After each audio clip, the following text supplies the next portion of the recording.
years. Ito po ang Presidential Broadcast Service. Pakinggan, panoorin, agaran in real time, o balikan sa pag-scroll up and down. Mga balitang dapat malaman, impormasyong tunay at napakikinabangan. Saan ka man, sa buong kapuluan. Mababangon sa bagong sigla. Kababayan, kasama ang social media. Powered broadcaster ng bagong mamamayan. Tapat sa pag-uulat. Ito po ang Presidential Broadcast Service sa Metro Manila. Radyo Pilipinas 1, 738 AM. Oras sa buong Pilipinas, 6 na minuto makalipas ang alas 3 ng hapon.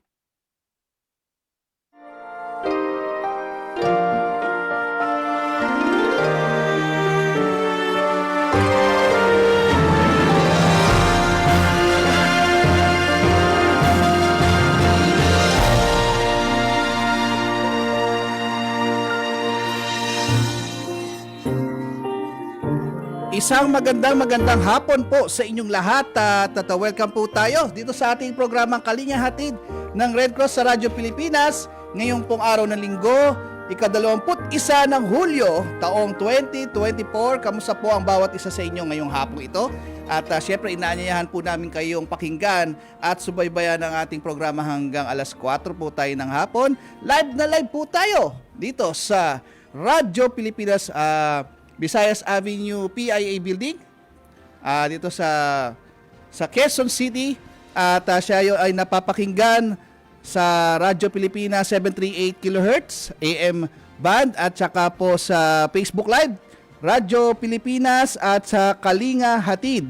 At tayo po ay syempre napapanood sa Aporda Box at Digibox channel 43 to 45. Yan po.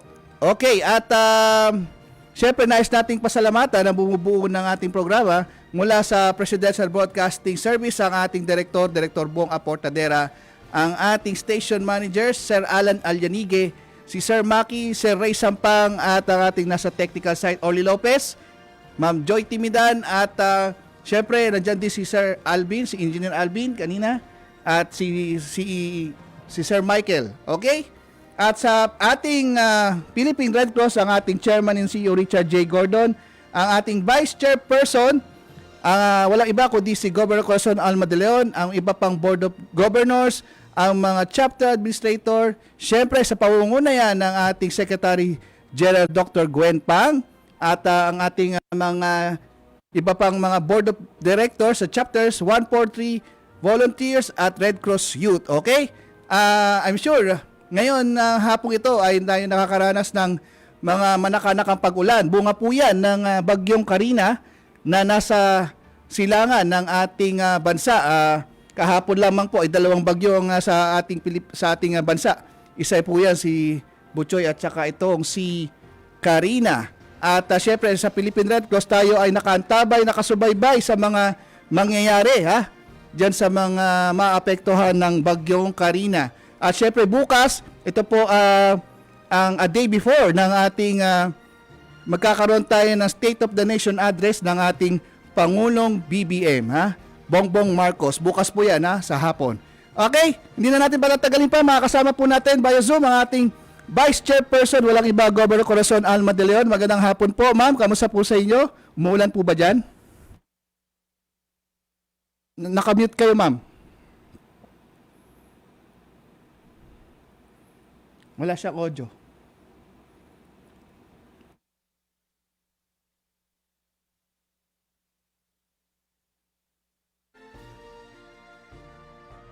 Ma'am, nakamute po kayo, ma'am.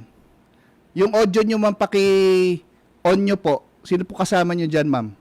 Okay. Yan, okay na po. Okay na. Okay na po. Sige. Ulitin ko, a blessed Sunday, the 21st of July. Today, let us promise to cultivate a good heart. The human heart honors and dignifies itself when it is the dwelling place of divine faith and hope and sanctuary of God's love.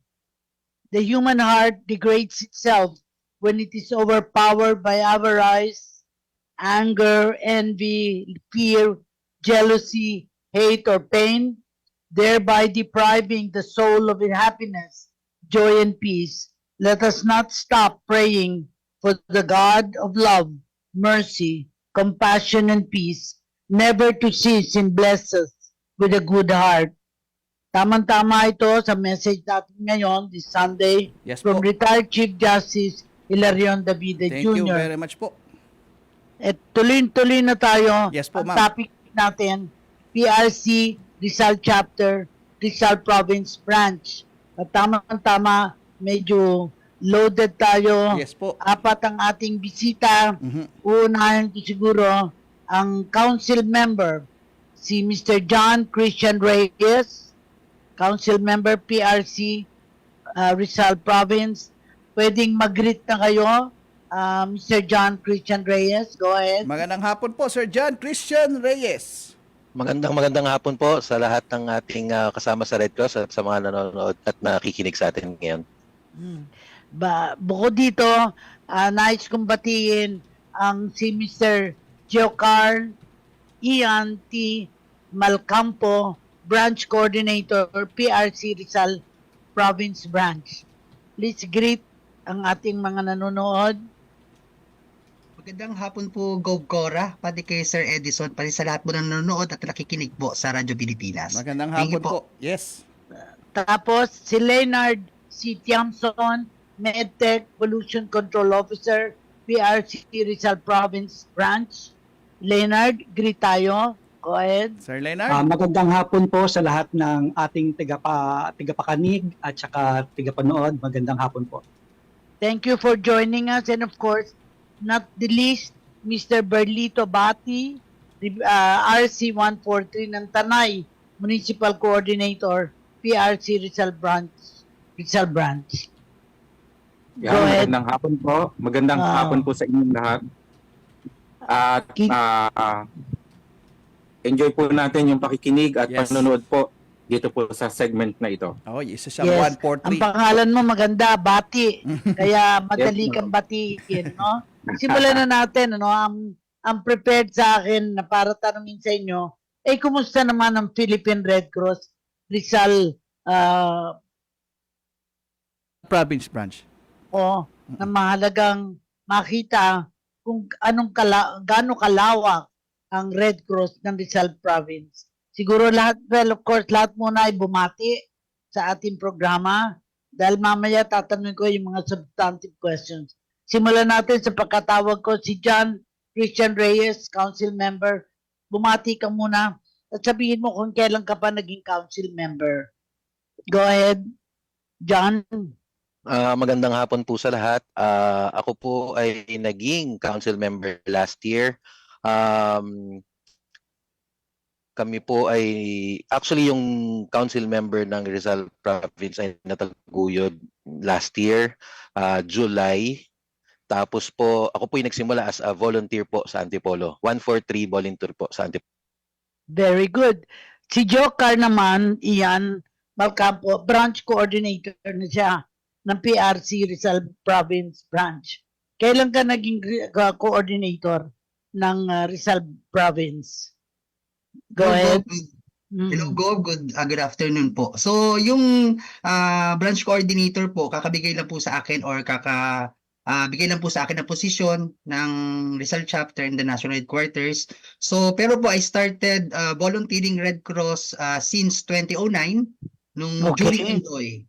Tapos after po 2013, by 2013 po naging staff po ako ng Philippine Red Cross Rizal chapter handling the CSR, SS and DMS po.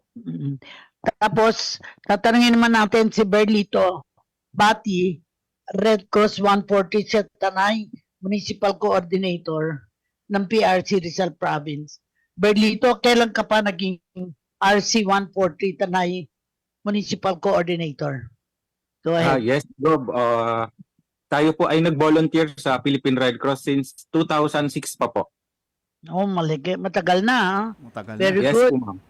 Mamaya tayo mag-uusap kung ano-ano na yung mga activities. And of course, very important, ang si Leonard C. Tiamson, dahil medtech na siya, Pollution Control Officer pa ng PRC Rizal Province. Matagal ka na ba dito sa posisyon na ito, Leonard?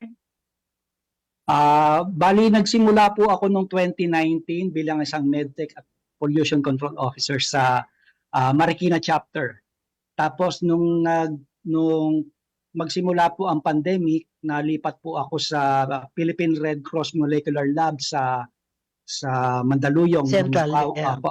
Yung kauna-unahang molecular lab po ni PRC ay naging member po ako isa po ako sa mga medtech na kasama sa COVID response. And then nung matapos po yung ating pandemic, nalipat po ako dito sa Rizal Province branch noong 2023.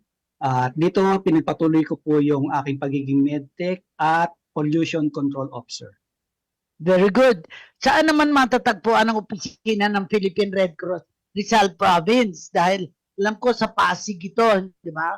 So, ikwento nyo kung saan ito matatagpuan para sa mga nanonood sa atin ay madaling makita. Go ahead, sinong magsasabi? Siguro si council member, si John Christian. Kasi siyempre nagpupunta ka sa as council member, kasama ka pag nag-meeting. Tama po. Oo. Saan exactly ang address Tama. ng Red Cross Rizal Chapter? Ang aming address sa Montalban Rizal ay sa West. Bali, ang tawag namin sa kanya ay West Area. Yes. Matatagpuan siya sa Greenview Subdivision Clubhouse sa may Barangay San Isidro. Ang antipolo naman namin ay ito po ay dati namin tawag Antipolo South Area. Ito po ay nasa likod ng Padilla District Hospital, bali sa Antipolo Hospital System Annex 1. Sa second floor po ng multipurpose building nila.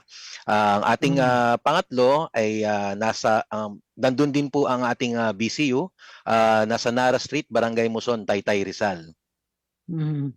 Alam na alam mo kung saan, pero siyempre, yung mga tao ay hindi pa magiging familiar, pero siguro kailangang tanungin muna, ano-ano na ang gagamitan mayroon ang inyong branch? Kasi pag maraming branches, ang main Rizal chapter, ano-ano ang matatagpuan sa opisina ngayon ng Rizal chapter? Kasi sa Pasig, ang opisina ng Rizal chapter, am I correct? Doon pa ako nakakapunta noon pa eh. So, ano ngayon ang mga matatagpuan sa opisina ng Philippine Red Cross Rizal Province? Sino makakasagot noon? Kahit na sino. Go ahead. Ako na lang po, Gov. So, sa Rizal Province po, di ba, nabanggit po na ating council member, si Sir JC, na we have 3 offices sa Rizal Province para properly maikot or mabigay yung serbisyo sa mga kababayan po natin. So, doon po sa 3 office, meron po tayong mga plastic boat. Tapos meron po tayong 24/7 na ambulance duty and ambulance response, and meron din po tayong blood collecting unit po, Gov, na hanggang Monday to Sunday po nagsaserve at nagde-dispense po ng mga dugo. Oo. Pero, siyempre, ang gusto ni Chairman Gordon ay yung 143 volunteers, doon tayo na may measure ang kagalingan. May Red Cross Youth Council ba din sa mga branches na yon? Sino makakasagot? Yes po, Gov. As of now, ang Rizal Province kasi, Doc, Gov, isa siya sa pinakamalaking branch ng Rizal Chapter and pinakamahaba at pinakamaraming barangay. So as of now po, meron tayong 189 barangays all over Rizal Province. So doon sa 189 mga barangays, we have 6,190 recruited volunteers na nakakalat po sa buong Rizal Province po. Maliban po doon sa 6,190, meron din po tayong tinatawag na mga municipal coordinators. So sila po yung kaagapay natin sa munisipyo ng mga volunteers in helping us in recruiting and capacity buildings ng mga Red Cross 140 natin sa mga areas or munisipalidad po natin. So ang Rizal Province kasi, Gov, meron siyang 13 municipalities and 1 city. Kaya isa siya sa pinakamalaking branch po ng Rizal Chapter. Pero meron din kayong Red Cross Youth Council. Ito ba yung for the entire province o kanya-kanya din na base sa mga katulad ng Tanay Municipal, si Berlito, Tanay Municipal Coordinator. may sarili ba din itong Red Cross Youth Council? How does it work? So meron po tayo bawat munisipyo po meron tayong mga Red Cross Youth Council, and sa Rizal Province po kasi meron tayong dalawang division office. So meron tayong division office ng Rizal at division office po ng Antipolo. So mostly po lahat ng munisipyo, yung 13 municipalities and 1 city, ay may mga bawat school po doon, both elementary, senior high school and colleges, ay meron po tayong mga naitatag na mga Red Cross Youth Council go. Well, as branch coordinator, I think, no? So alam na alam mo yan. Pero siguro ang dapat tanungin, ano naman ang mga araw-araw na kaganapan sa mga branches? Siguro lahat kayo mag-share kasi 3 bale ang branches ninyo. So likely, kani-kanilang silang activities. So anong kadalasang trahedya o sakuna na tinutugunan ng inyong branch sa probinsya ng Rizal? Siguro yung 3 can talk about the 3 areas of responsibility. What often are the tragedies o sakuna na hinaharap ng Red Cross? Siguro 3 kayo kung sino pwedeng magsalita tungkol dito. Si Sir Jan muna. Gov, ako po muna Ayan. ako muna Sige. po magsisimula, no. Okay. Naturingan Council po ang aming member ka eh. Tama po. Ang aming, actually, nung nagsimula po ako mag-volunteer, palagi pong tinatamaan ang lugar namin ng pagbabaha.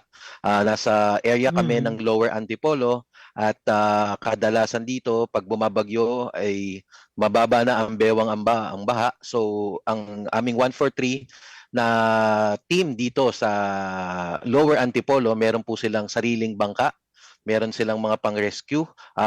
WASAR trained din sila.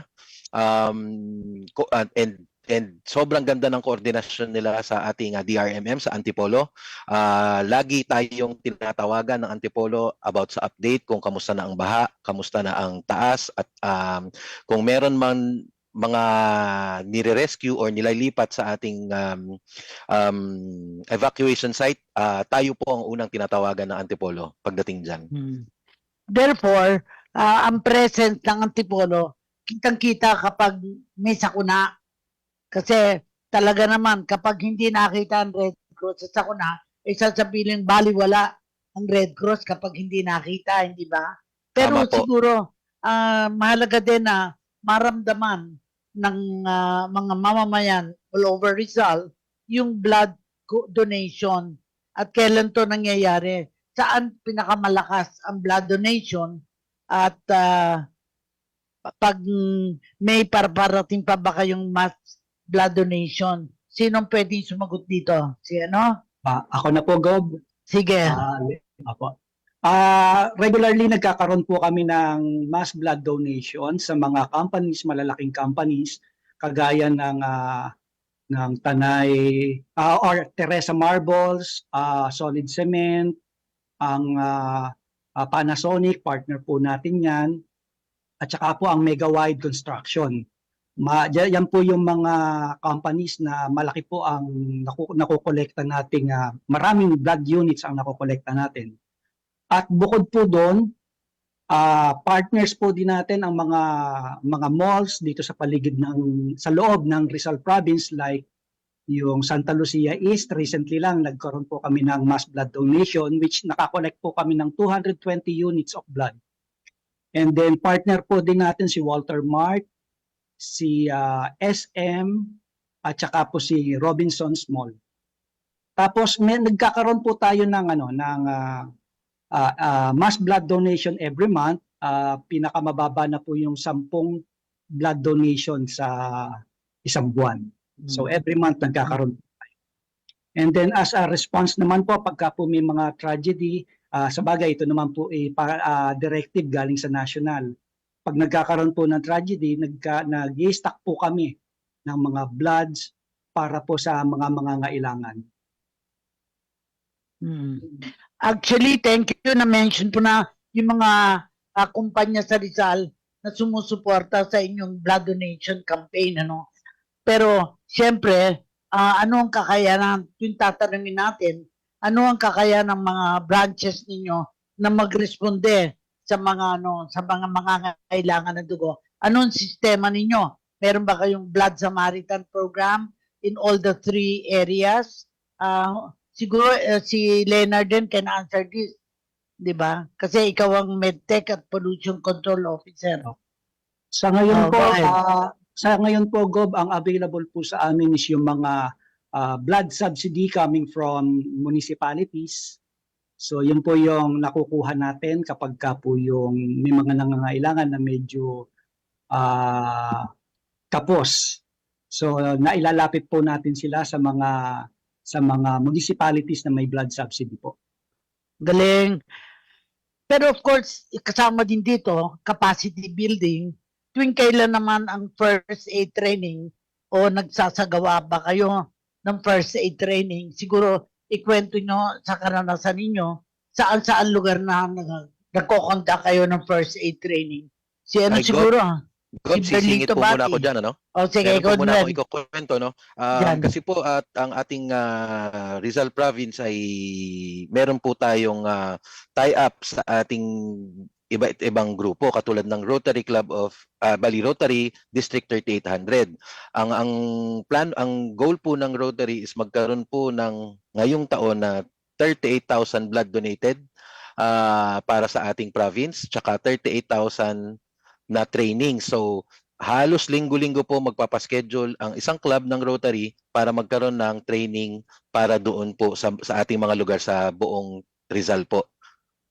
So medyo punong-puno po ang schedule ni Sir Leonard sa amin sa Rotary Club of District 3800. Oo. Pero talagang kailangan ng tie-up sa mga organizations kasi hindi pwede natin solohin ito, no? So, siguro, siyempre, sa mga activities na ito, kakailanganin natin ng programa para sa fundraising. Sino naman ang bida dito sa fundraising? Siguro, ikaw din, ano? Kasi ikaw ang council member. Kami pong mga council members. Yes. Hindi, kami pong 10. Siguro i-mention mo some of them. I'd like to greet them. Yung mga 10, if you recall, kahit hindi mo masabi lahat ng 10, yung talagang kasama ninyo dito sa pagsasagwa ng first aid, that of course, yung fundraising ninyo. Go ahead, John. Opo. Ikaw ba? Babanggitin ko po ang mga pangalan, no? Ang head Yes. po namin, I-honor natin sila. ang aming council chairman ay si Sir Director Elmer Espiritu. Ang council members natin is si Fanny Ramos, Carlo Reyes, Dania Pining, Nicole Ann Zapanta Tiamzon, John Barredo, Agustinia Avelino, Larry Secreto, Efren Raulio Jr., at ako po ang inyong lingkod, JC Reyes. Sir Galing JC. naman, ano? Talagang na-mention mo kasi dapat may-mention talaga natin sa programa para they will know na they are recognized. Pero sa kasalukuyan, ano nung inyong mga programa para sa fundraising? Kasi wala namang organization na nag-exist without fundraising. Sinong pwede sumagot dito? Ikaw ba rin? Si Ian, siguro. Si Ian. Sige. Go ahead. Hi, good afternoon po ulit. So sa amin po sa Rizal Province, ang one of our ginagawa po to raise fund, number one po, we ask sa mga local municipalities, mga partners municipalities natin for hub donation, especially doon sa mga Good Samaritan nila and blood subsidies natin. And also po, we also communicate with other companies to put up mga decans. So nagkakaroon po tayo ng mga donation cans sa mga department stores, sa mga local na mga sari-sari store, to also to help yung finances din ni organization, especially in capacity buildings and trainings po sa mga Red Cross 143s po natin. And maliban din po, last February si Rizal Chapter nag-conduct siya ng isang malaking fundraising event, yung Drive for Humanity activity po natin, kung saan lahat po ng branches ng Rizal Chapter ay nagkipagtulungan. Good thing po. Ano yan, Drive for Humanity na yan, sir? Sir Po, Ian, ano, sir? ano ibig sabihin ng Drive for Humanity? Ano yan? Yung Drive for Humanity, nagkaroon si chapter na para siyang para siyang raffle ticket. So nagkaroon ng raffle ticket, lahat ng mga branches ay in-encourage na magbenta ng raffle. Okay. Magbenta ng raffle, tapos ang mananalo po doon ay meron nanalo ng sasakyan, motor, laptop, cellphone, pati mga other consolation prizes po. Ayos. And very successful po yung nangyaring Drive for Humanity kasi halos lahat ng branches ay nakipagtulungan and we gathered at least 3 to 4 million na funds para sa Rizal chapter po. Wow, malaki. Very good. Pero break muna ba tayo, Edison? Yes po. Opo, Gov Cora, tayo ay nasa kalagitnaan na ng ating programa. Tayo ay magkakaroon muna ng commercial break at Gov Cora, sa pagbabalik po natin, meron po tayong ipapakitang ito po ay Disaster YE series ha. Panoorin po ninyo pagkatapos po Okay. ito ng mga ilang paalala.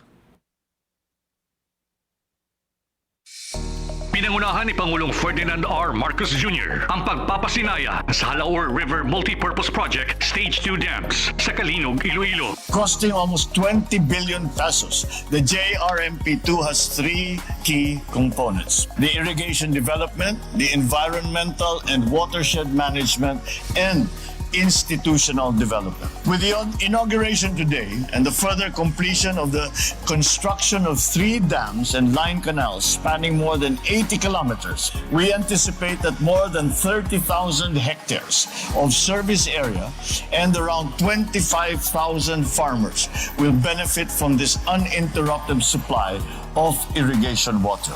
Ipinaabot naman ng Pangulo ang kanyang pasasalamat sa pamahalaan ng South Korea bilang katuwang ng ating gobyerno sa proyektong ito. For this, my utmost gratitude goes to the government of South Korea, which has generously partnered with us in this and many other very grand projects that we are undertaking in the Philippines. Indeed, this venture is not only a symbol of our strong friendship and our long-standing ties, but also our reminder of a shared desire for growth and for development. Para sa iba pang mga balita at impormasyon, manatiling nakatutok, tapat sa pag-uulat, Radyo Pilipinas. Luzon, Visayas, Mindanao. Sabay-sabay nating tunghayan ang ikatlong ulat sa bayan ni Pangulong Ferdinand R. Marcos Jr.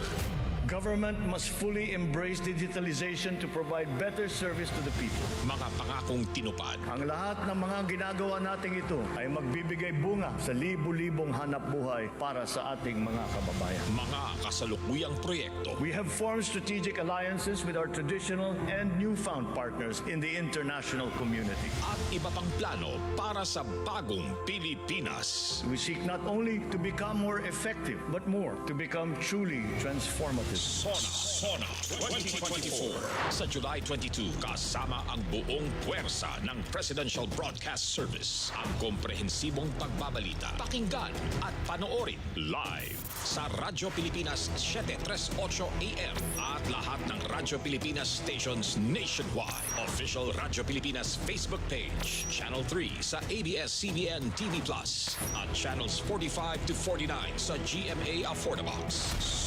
Sona 2024. The Radyo Pilipinas Special Coverage.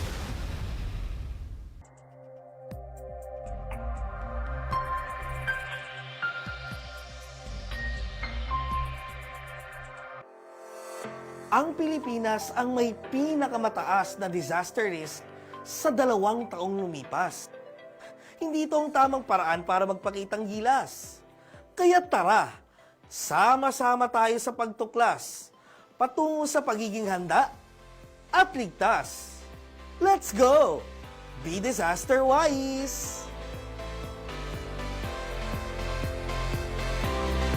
Ang Go Bag o Emergency Kit ay isang portable na bag na naglalaman ng mga mahalagang bagay na maaaring kailanganin ninyo sa oras ng emergency. Dapat, laman ng inyong Go Bag ay tubig at collapsible water container. Hindi bababa sa 1 galon kada tao bawat araw para sa 5 araw. Hindi madaling masirang pagkain, sapat para sa 3 araw. Flashlight para sa emergency signals at bilang ilaw. Radyo na di baterya para sa mga anunsyo at balita. Extra na baterya para sa dalang radyo at flashlight. First aid kit na may mahalagang gamot at dust o face mask. Mga mahalagang dokumento, mga kopya ng ID, bank records at iba pa. Mga personal hygiene items tulad ng sabon, toothbrush, sanitary products at iba pa. Siyempre, kailangan natin ng pito, kandila na may posporo. Kasama pa dyan ang dagdag na damit, matibay na sapatos, kumot, banig, at kung ano pa. Huwag kalimutan ng trash bag para sa tama at responsableng pagtatapon ng basura. Maaari din itong gamitin bilang raincoat, plato, at kubyertos para sa pagkain at pagluluto. Ngayong National Disaster Resilience Month, hinihikayat ng Philippine Red Cross na maghanda ng inyong go bag at ipaalam ito sa iba. Gayon ding siguraduhin na ang inyong go bag ay naaayon sa pangangailangan ng inyong mga pamilya. Tandaan, ang kaunting paghahanda ay maaaring magdala ng malaking pagbabago. Maging ligtas at maging matatag. Hanggang sa muli, maging disaster-wise.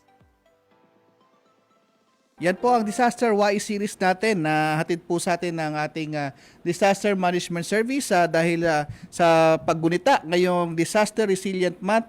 At meron lang po tayong isa ring paalala dito. Sa gaganapin na magkakaroon po tayo ng bloodletting activity dyan po sa Malabon sa darating na July 27.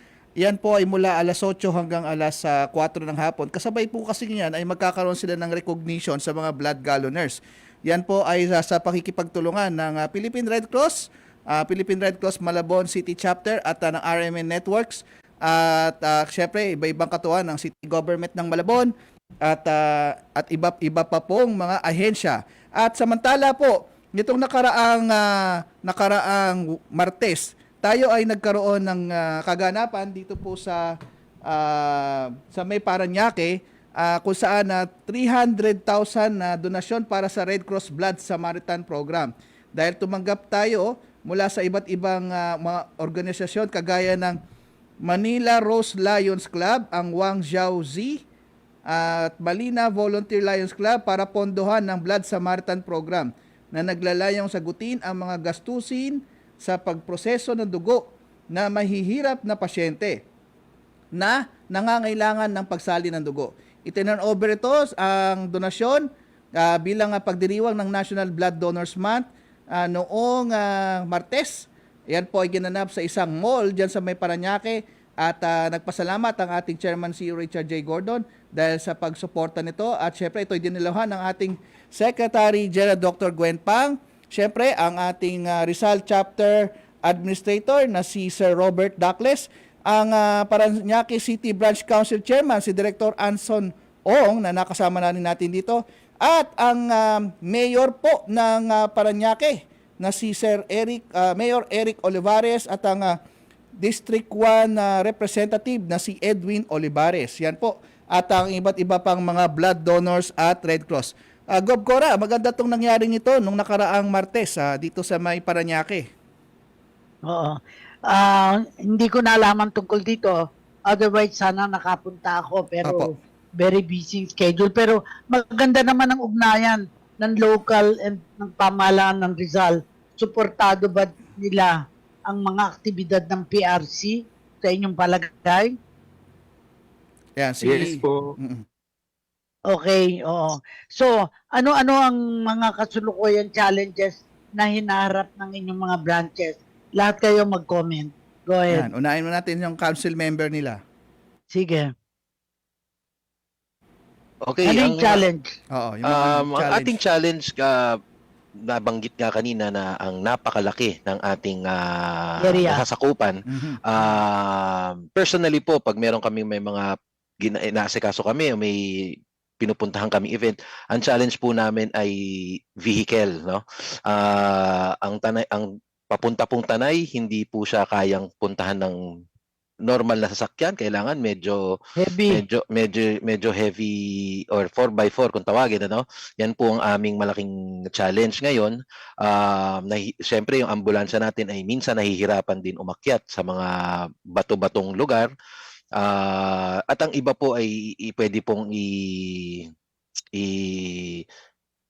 i-share ni Sir Ian. Mm. Anyway, siguro malalaman na natin. Ang importante kasi konti na lang ang time natin. Ang gusto ko talaga, personal interview sa inyo, no? Kasi paano kayo na-engage sa Red Cross?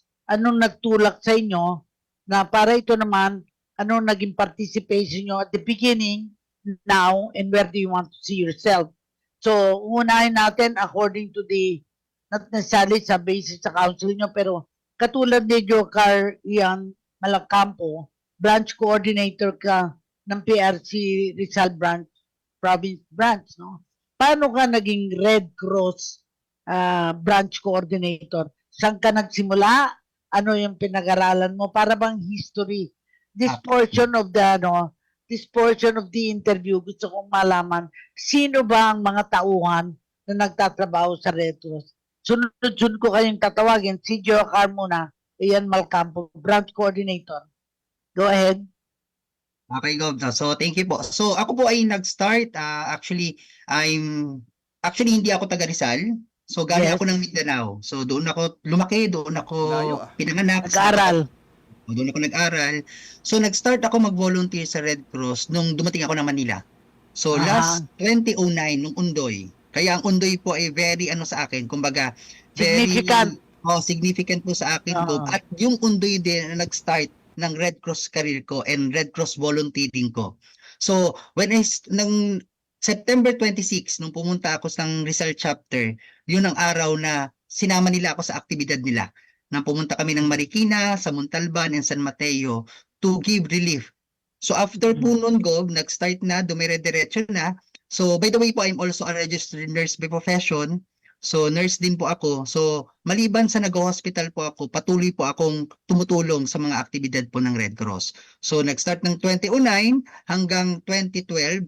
Pagdating po ng 2013, doon po inopen sa akin yung position to become chapter service representative for the safety service. So I conduct trainings ng first aid, BLS, EMTs, gano'n. Tapos by 2019, actually, nung 2019, Gov, nag-resign ako.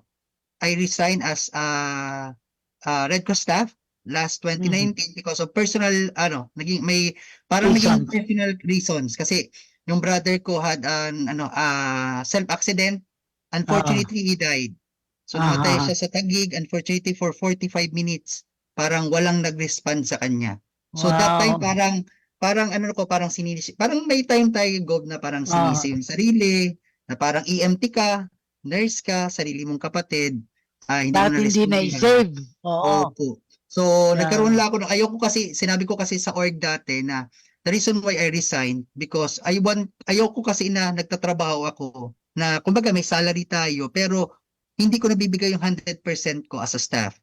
So nakiusap muna ako to resign and good thing ako parang ngayon naging passion ko ngayon nung bumalik po ako sa Red Cross staff is to promote more the first aid training. Na para yung nangyari dati sa kapatid ko ay hindi na mangyari sa ibang tao. Na once may ma-aksidente dyan, lahat ng Red Cross 143 natin, mga RCYs natin are trained sa first aid na sila mismo doon sa area ay may kakayanan na to aid yung mga na-aksidente. So Wonderful. Yes po. So after po noon, yun na-open na po sa amin yung opposition sa branch coordinator. So medyo malaking challenge siya kasi medyo malaking lugar, but because of naman natin yung pagmamahal natin sa Red Cross at alam natin yung ginagawa natin at alam natin yung ginagawa ng organisasyon, so I take the challenge to become the branch coordinator po. Wonderful.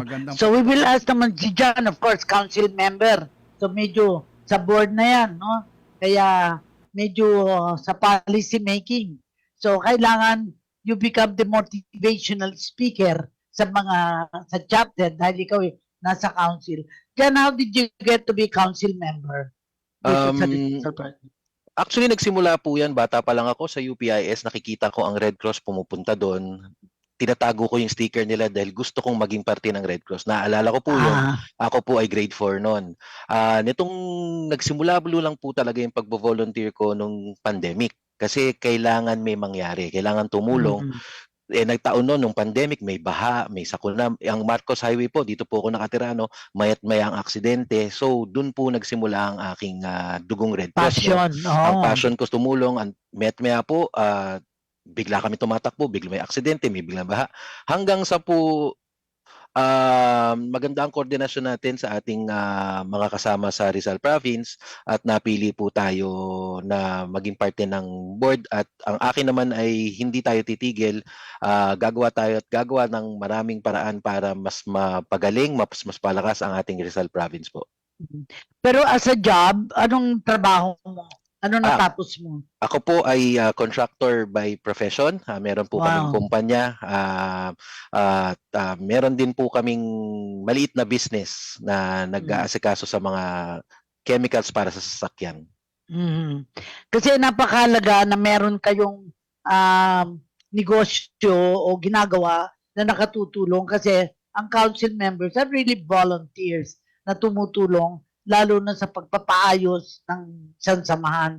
And of course, kailangan din natin yung mga medtech, pollution control officer, katulad ni Leonard C. Tiamson.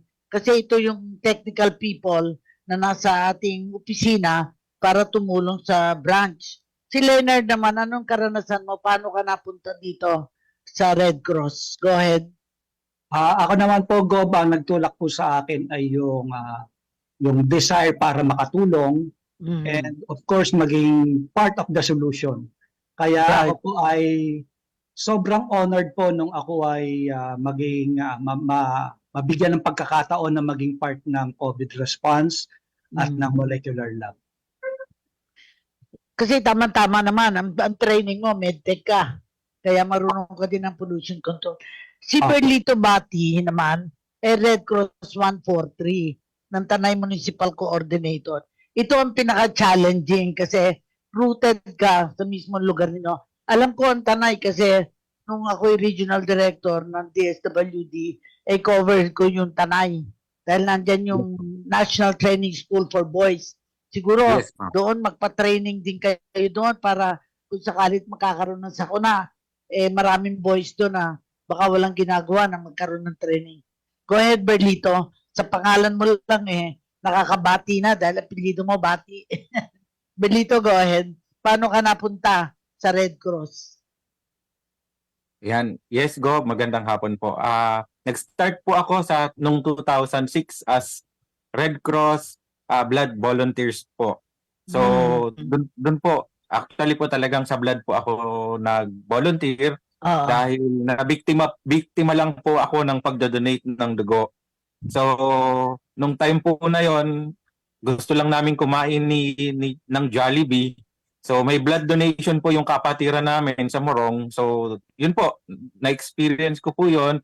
Nag-convert po ako from yung ginagawa ko po every year na birthday ko. Hindi na po ako naghahanda para sa sarili ko. Kung hindi nagkakandak po ako ng mga blood donation every time po na nagkakaroon po ako ng birthday. So, pasasalamat po yun. Kaya talagang, yun po, naka 60 bags na po ako na na-donate. Wow. Alam mo, kahanga yan, palagi kong kinukwento na sa Bangkok, yung mga nagbe-birthday, talaga nagse-celebrate ng birthday by donating blood. So, imagine kung ilan yung sa Tanay, sa buong Rizal, na pag nag-birthday sila, alamin nyo kung kailan ang birthday. Sino mga may birthday ng July, pwede silang mag-donate. Kulang pa ang ating contribution tungkol doon o pagpapalaganap ng kaalaman. Encourage na birthday mo ba? Pwede ka bang mag-donate sa araw ng birthday mo?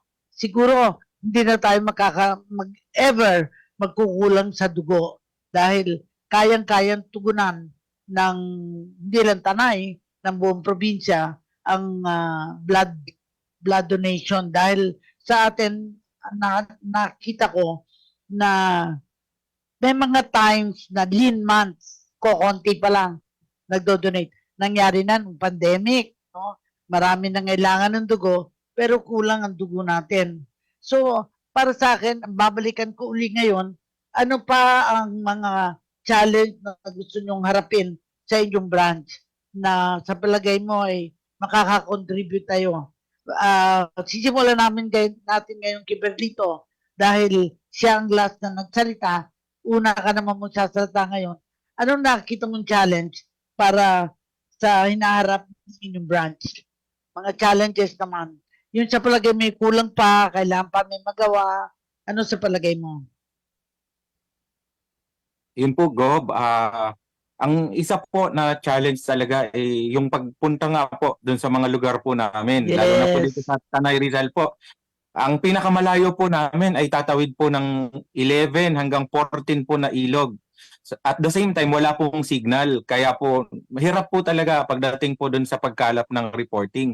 So, yun po, mabigyan po si chapter or si branch po ng sasakyan para po mag-coordinate at mas marami pa po tayong ma-recruit na mga na mga volunteer po. Marami na po tayong mga kababayan na natulungan po ng Philippine Red Cross at yung pong last na activity, yung CPR Day po na tinulungan po natin ang mga community po natin ng mga dumagat remontados po sa Barangay Cuyambay. So, Para nagre-recruit matuto. din po tayo. Opo. Saan dapat sa'yo, kabayo? Yung parang, Lone Ranger. Para marating yung mga lugar na yon. Why not? Yes. Kung Opo. masasabi ng Red Cross nakasakay sa kabayo at nang nakita ko nung araw yung sa China sumasakay lang sila sa parang karwahe nila kariton lang, di ba? O si Leonard naman ay talaga naman medtech siya. So pollution control officer. Paano natin mapapalawak ang kaalaman ng mga tao how to have safe blood? Kasi merong mga tao na nagbebenta ng dugo, bawal yun. Pero sa iyong palagay, paano ka makaka-contribute? Mabago ang pananaw ng tao sa pagdodonate sa dugo. Leonard, go ahead. Sa akin po, kung mabibigyan po sana kami ng pagkakataon na makapag-share ng kaalaman sa mga malalayong lugar upang maipaliwanag namin kung ano po ang kahalagahan ng pagdodonate ng dugo, ng voluntary blood donation. Hindi po yun yung binabayaran na pagdodonate ng dugo na may bayad. Sa tingin ko, yun po yung maiko-contribute hindi lamang po ako, kundi sa buong team ng Rizal Province. Yes, maganda yun. Magandang pagkakataon to sasabihin mo na sa aming branch ay walang humingi ng dugo na pinababalik kasi pasensya, walang dugo. Walang magsasalta na walang dugo. Tama po yun. Oo. So, Yes. ibabalik natin to sa branch coordinator kay John Carlo bago si John Christian kasi council member si John. Geocar, ang ganda naman ng pangalan mo. Geocar na Malcampo pa. Sige, go ahead. Branch coordinator ka. Anong nakita mong challenge na hinaharap mo pa bilang branch coordinator? Wala kang audio. Nakamute ka, nakamute. Sige, go ahead. So, yun po, Gob. So, dahil nga, sinabi din po ng ating mga kasamahan sa Red Cross na medyo malaki talaga yung area. Pero good thing po, si Rizal Chapter at si National Headquarters ay inapprove po yung request po natin. So, ngayon, meron po tayong ni-request na sasakyan, yung emergency vehicle po. So, approve na po siya, waiting lang po sa procurement ni National Headquarters. So, malaking tulong po ito sa Rizal Province para lalong maibigay yung serbisyo doon sa mga laylayan po or mismo doon sa komunidad. Pero actually, Gob, we take the challenge na medyo malayo pero may isa kasing magandang solution din talaga. So, one of the magandang solution para maabot yung tulong doon sa komunidad is to strengthen yung ating Red Cross 143. Kasi once meron tayong mga Red Cross 143 mismo doon sa area, mismo doon sa komunidad, mas madali yung tulong, mas madali yung komunikasyon, mas madali yung pagbigay natin ng capacity building sa mga komunidad na nangangailangan. So, actually, those challenges, once na strengthen natin or na-strengthen namin yung program ni National Headquarters na Red Cross 143, malaking tulong siya. Not only sa office, not only sa staff, but also the whole Red Cross itself. Kasi mas mapadali yung ating operations, mas mapadali yung gathering of information, and mas mapadali yung reporting sa National Headquarters. With the help, once na-strengthen natin yung ating mga Red Cross 143 teams po sa buong Rizal Province. Alam mo, tama-tama yun. Once you think of it, iisipin nyo what to do about it, you will put it in your heart. Kasi pag wala sa puso, kahit matagal na sa isip, hindi nagagawa. Pero Yes. pag nalagay sa puso, ay mahalaga ito. At tamang-tama, si John Christian Reyes ay council member. So, ang influensya niya is to the board of a larger whole. Yes. So, ano sa palagay mo ang kasulukuyang challenge naman na hinaharap sa inyong branch? Sige, isang mabilis lang at tayo overtime na. Isang mabilis lang ang challenge natin kanina, sinabi sa sakyan, sinagot naman ni Sir Ian na meron ng approve. So ngayon, ang ating gagawin na lang is continuous improvement lang ba? Rin. Yun lang Yeah. po ang gagawin natin, magtutulong-tulungan kami ng branch, mag-uusap-usap kung anong dapat tignan ng opportunities at ayusin. Sa ngayon po, yun lang ang nakita namin. Maraming salamat po Sir Ian sa update. Ang Yes. bilis. At alam mo, Gob Cora at sa mga taga Rizal Province Branch, isa sa mga nagustuhan kong lugar dyan sa inyo is yung windmill dyan sa may Tanay. Tanay ba yon? O sa ano? Pamilya po. Yun, sir. Oo, ang ganda nung... Mukhang hindi mo pa alam. Nakalimutan Sige. ko na kung saan lugar. Goodbye na tayo, Opo, goodbye na opo. tayo. Pero pwede pa mabasa itong prayer for the nation? Yes po, Gob. Oo. Kasi ito para sa inyo, ang gift ko sa inyo, yung prayer for the nation. Lord, let me be the change I want to see, to do with strength and wisdom all that needs to be done, and become the hope that I can be. Set me free from my fears and hesitations. Grant me the courage and humility. Fill me with spirit to face the challenge and start the change I long to see. Even if I'm not the light, I can be the spark in faith, service, and communion. Let us start the change we want to see, the change that begins in me. Maraming salamat sa inyong pagdalo sa ating programa at sana darating ang araw na mabibisita ko kayo at sasabihin nyo sa akin nakatulong sa inyo yung pagkaroon ng interview sa atin sa programa. Yes, opo. Thank you very much. Okay. At yan na po ang ating programang Kalinghatid ng Red Cross Radio Pilipinas at nais nating muling pasalamatan ang mga bisita po natin ngayong hapong ito. Siyempre, ang branch coordinator ng PRC Rizal Province Branch, si Joyocar Ian Malcampo, ang kanilang council member na si John Christian Reyes, ang council member ng PRC Rizal Province, si Mr. Leonard Tiamson, ang Medtech Pollution Control Officer, at si Mr. Berlito Bati, isang Red Cross 143 ng Tanay Municipal Coordinator ng Philippine Red Cross Rizal Province Branch. As nais nating muling pasalamatan ng kanilang administrator ng buong Rizal, si Sir Robert Dacles, sa pag-coordinate nitong mga naging kapanayam natin ngayong hapong ito. Okay, yan na po ang ating Kalinghatid ng Red Cross sa Radyo Pilipinas ngayong pong araw na linggo, ika-21 ng buwan ng Hulyo. Susunod na po ang programa, ang pagbabalita hatid po ni Sir Omar Aquino at kasunod po yan ang programa ni Vance Fernandez. Ito po si Edison Enriquez. 2 minuto bago mag 4:00 ng hapon. We know you're always on the go.